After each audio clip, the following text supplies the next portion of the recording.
with momentum growing in Congress to support legislation that could cut U.S. aid to the Palestinian Authority over its payments to convicted terrorists and their families, a senior White House official told Fox News that the administration won't reward terrorism. The Senate Foreign Relations Committee heard testimony Wednesday on a bill known as the Taylor Force Act in hopes of bringing it forward and out of committee. It is named for Taylor Force, a 28-year-old graduate of the U.S.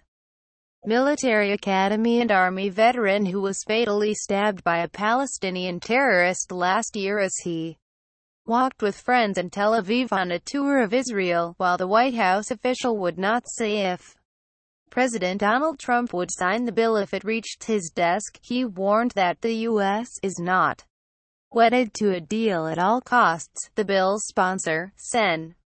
Lindsey Graham, RSC, told the committee that the idea of U.S. tax money going to the Palestinian Authority had to be painful to Force's parents. Sen. Rand Paul, R. Kentucky, who sponsored a similar bill in 2014 that didn't make it past committee, said there's no use nibbling around the edges. People sense weakness and, cut it all, cut every last penny of it. If you want to restart some of it, restart it when they change their behavior, he said. The committee's ranking member, Sen.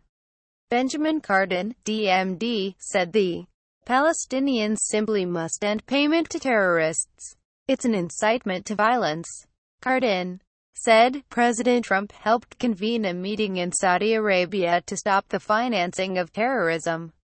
Well, what the Palestinian Authority is doing is financing terrorism. That must end, and the United States must use every opportunity to bring that to end, he said. The Palestinians spend about $300 million a year, nearly 8% of their annual budget, on payments to convicted terrorists and their families. Just last week, Palestinian Authority President Mahmoud Abbas said he would never stop the payments. I think what's really tragic here is the complete lack of leadership by President Abbas, who is defending these payments.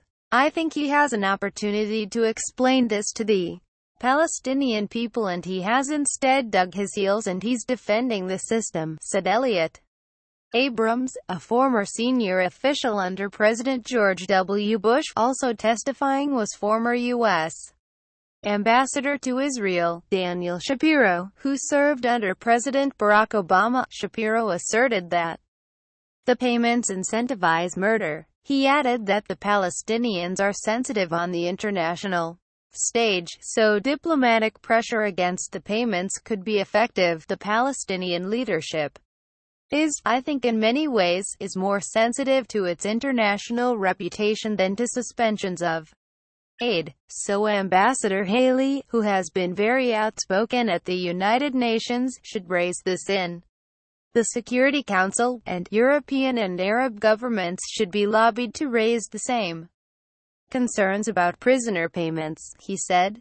He was referring to Nikki Haley, the U.S. ambassador to the United Nations, one Middle East expert who has worked closely with Congress on Israel and Palestinian issues, said the Obama administration blocked any serious effort in Congress to hold the Palestinians responsible for the Trump administration. Stopping Palestinian terror payments is near the very top of their list of concerns. Certainly they're not going to lobby on behalf of the Palestinians like the Obama team used to do.